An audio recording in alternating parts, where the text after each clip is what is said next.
Díomh agus fáilte arás to the Crazy House Prices podcast, the podcast where I help you buy your own home, understand the madness of the Irish housing market and generally just adult a bit better. I'm your host, Ciarán Mulqueen. Now, Happy New Year to everyone listening, although if you're trying to buy a house in Ireland right now, a happy might be a bit of a stretch, but let's hope 2026 is better than the last 12 months because I'm kicking off this episode today by looking back at what one expert has officially called a dismal year for homebuyers in 2025. I'm looking out my window here in Dublin 8 at dozens of cranes around the place, and if you're driving around Dublin or Cork or Galway and you see cranes in the sky, you probably ask yourself the same question I do. If they're building so much stuff, why is there nothing to buy on Daft? I'm going to answer that today by talking about what I like to call the supply you can't buy. Trademark that one myself. We're also going to talk about the Taoiseach's controversial comments blaming immigration for the crisis, the heartbreaking letters landing on the Housing Minister's desk from people suffering from homelessness or at risk of homelessness, and why solo buyers are becoming the unsung heroes of this broken housing market. And stick around to the end because I actually have some good news about banks finally waking up to the 21st century with modular homes. So let's get into it.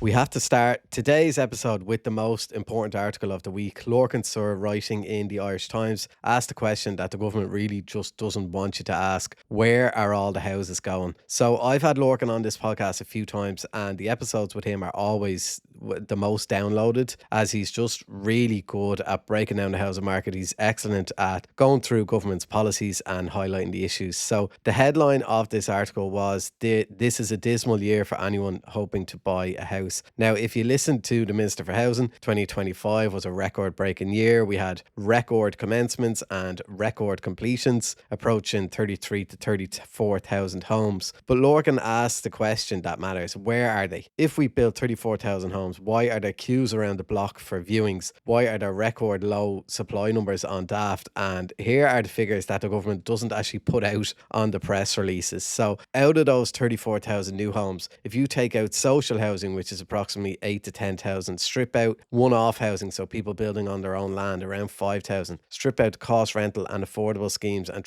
strip out the build-to-rent apartment blocks bought by pension funds. When you strip all that away, Lorcan estimates that the actual number of new homes available for regular private buyers like you or I to purchase on the open market is tiny. We're talking maybe 8 to 10,000 homes nationwide, and that's not just last year, that's pretty much every year. So this is what I like to call supply you can't buy. Only around 30% of all new homes built each year are actually sold to regular owner occupiers. So when the minister says we built 34,000 homes, what he really means is we built around 8 to 10,000 homes for people to actually buy. And they also use the word we. They don't build anything. It's private developers that build it all. They actually don't build anything themselves. So it should be they built 8 to 10,000, not we. But anyway, the government points to this big kind of total output number to say that their housing plan is working. But for you, the person, say, earning between 40 and 60,000 euro trying to buy a home, that supply just doesn't exist for you. You're not competing for 34,000 homes. You're basically competing for 8 to 10,000 homes, and you're fighting against everyone else. Often people earning a lot more money than you, or people getting help from wealthy parents for just a fraction of that 34,000 home figure. And because then there's nothing to buy, nobody leaves the rental market, which then becomes like a blocked pipe. And Lorcan points out that this dismal buying market is directly fueling the chaos elsewhere. Because people can't exit homelessness into social housing because supply is so tight, or the private rental market, they can't get into that because that's full. We've now hit a record 16,700 people in emergency accommodation this month. And of this, 5,374 are children. And that's up 17% in the past year. And homelessness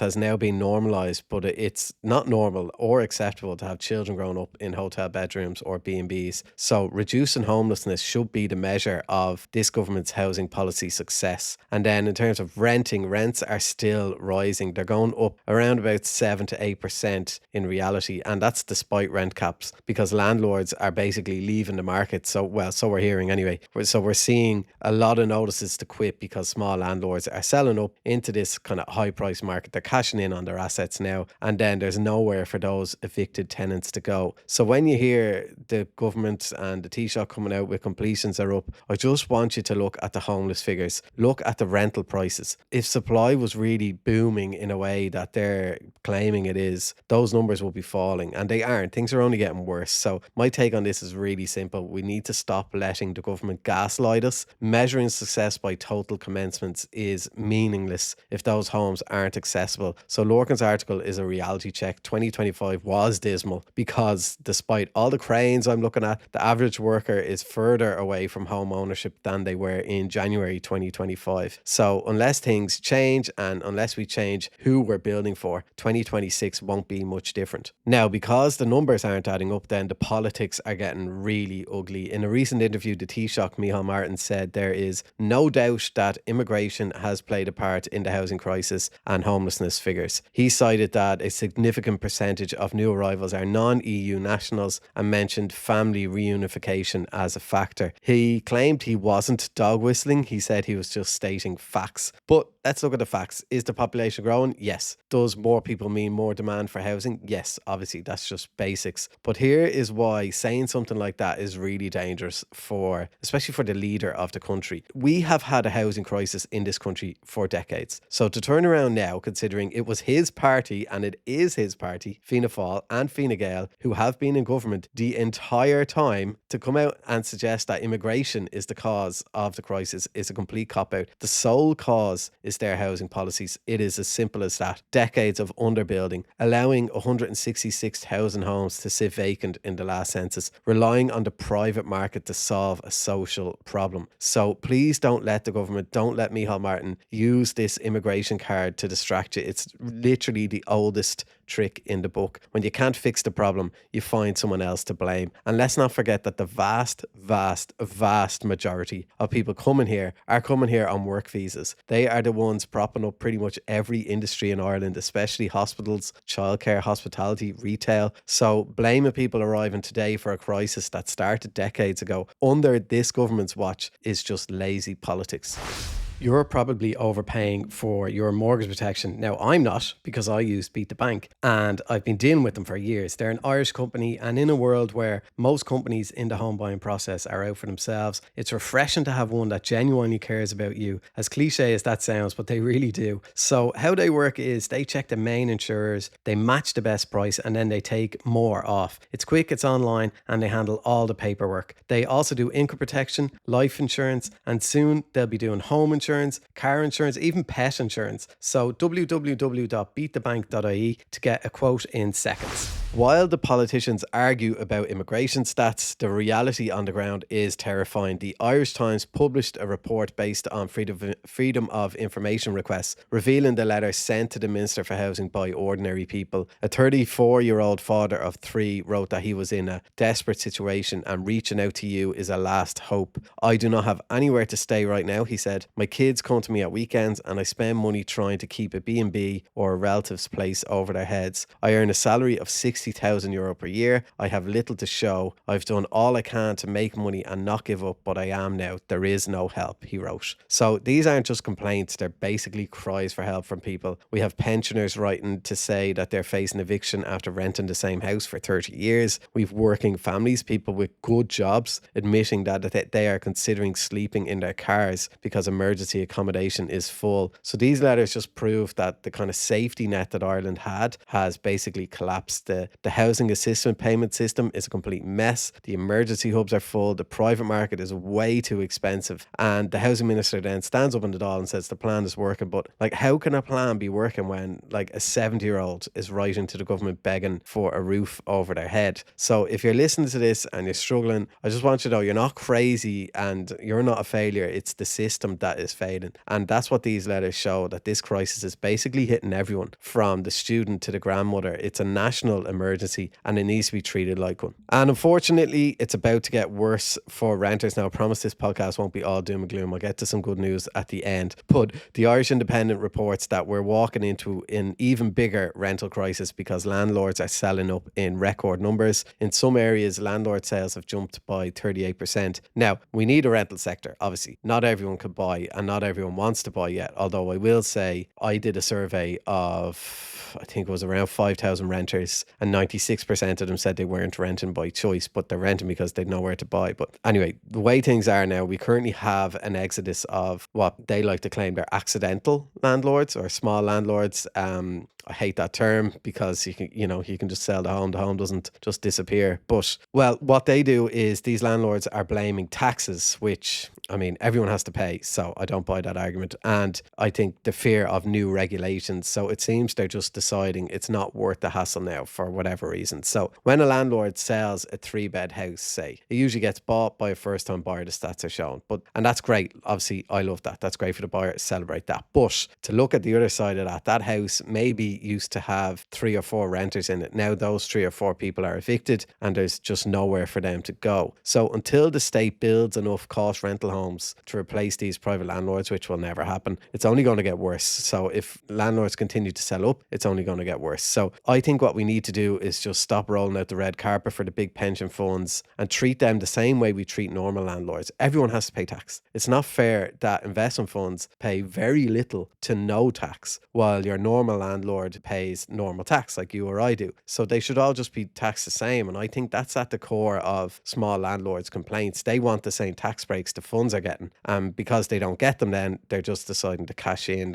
They're just cashing in on their assets now. I want to shift gears now to more positive stuff. So let's look at buyers now, specifically solo buyers. So the Business Post had a really good piece on the rise of the solo mortgage. So despite the crisis, single applicants are making up a larger share of the market than was expected, up nearly 20% in some demographics. So I just want to give a massive shout out to anyone doing this alone. Buying a home with 2 incomes is a nightmare. Doing it with one is just heroic. I always do my best to highlight the good news stories on my Instagram, especially ones from solo buyers. So the data shows how they're doing it. So basically, they're disproportionately relying on the Help to Buy scheme and the First Home scheme. So basically, they're maxing out every bit of state aid they can just to bridge that gap. But what that means is we effectively have like a single tax in Ireland. So if you're not in a couple, then you're just getting penalised by the system. So the fact that a single person has to, on a good salary usually, needs to have the government take a 20% equity stake in their home plus the Help to Buy just to get keys to a home is proof that just wages just don't match house prices. And it's great that people are finding a way, but it does worry me as well because we're forcing then single people or solo buyers to take on massive debt just to have security. Now, I'm not a fan of Help to Buy or the First Home scheme because they're demand side schemes and I think we need more supply side schemes,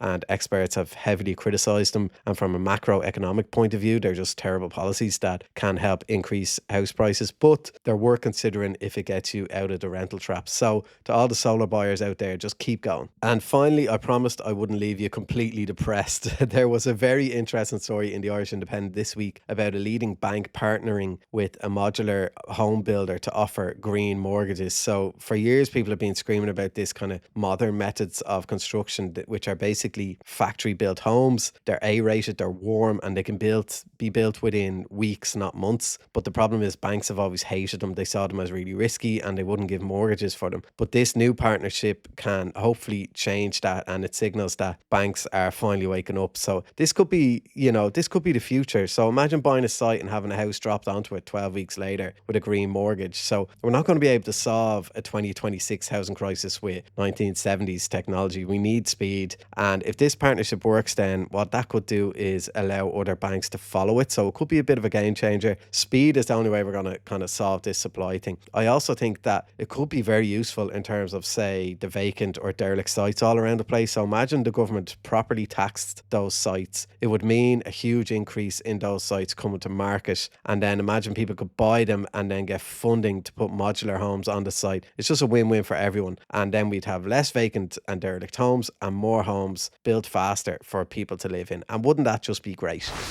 August Sinead Lahai on episode shut of the Crazy House Prices podcast. This is the current state of the nation and housing in Ireland. So we have supply you can't buy, masking the real numbers, and we have politicians playing the blame game. But we also have solar buyers fighting back and new technology finally getting funding. Look, it's going to be a tough year, I won't lie to you, but knowledge is power. And that's where I hope this podcast and my Instagram page can come in helpful and maybe educate you guys a little bit as to what's going on. So if you found this useful, please do share this episode with someone. Subscribe, leave a review, all the usual stuff that podcasters ask you to do. And if you want to support what I do and get access to bonus Q&As, you can join my Patreon for just €3 a month. The first week is free. It helps keep the podcast going and it gives you exclusive access to my housing community. So it's patreon.com/crazy house prices. And of course, my book, How to Buy a Home in Ireland, is available nationwide, or even better, just borrow it from your local library for free. Anyway, thank you for listening. Slán go fóill.